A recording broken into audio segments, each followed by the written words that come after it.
భవిష్యత్తులో బాగుండాలి అంటే భారత్ ఫ్యూచర్ సిటీలో ఇన్వెస్ట్ చేయాలి అంటున్నారు. Why future city? Yes, vision 2020 అని చంద్రబాబు గారు చెప్తున్నప్పుడు ఎవరికి అర్థం కాలే. ఏదో రాజకీయ నాయకులకు, సినీ ప్రముఖులకు లబ్ధి చేకూర్చడం కోసం విజన్ గురించి మాట్లాడుతుండు. ఆయన పెద్ద దొంగ, విజన్ లేదు ఏం లేదని చెప్పేసి అన్నారు. బట్ వీ కుడ్ సీ, కానీ మనం ఏం కొనలేకపోయినాం. మనం చూడగలుగుతున్నాం కానీ కొనాలంటే కొనే పరిస్థితి లేదు మనకు అక్కడ. బట్ విజన్ 2047 నెక్స్ట్ ఎందుకు మనం ఫ్యూచర్ సిటీ గురించి మాట్లాడుతున్నాం అంటే, అక్కడ సిటీ మొత్తం రెడీ అయినాక పబ్లిక్ వచ్చే అవకాశం ఉంది. గ్రీన్ ఏరియా కాబోతుంది.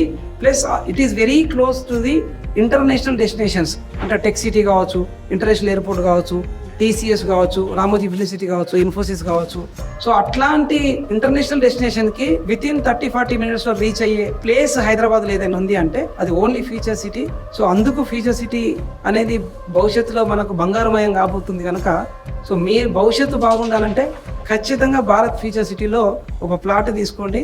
అది మీ జీవితం కూడా బంగారుమయం అయ్యే అవకాశం కూడా ఉంది. హైటెక్ సిటీ కంటే కూడా హై రేట్లు మనకు పెరిగే అవకాశం ఉంది కనుక do invest in Bharat future city for your bright future for next generation.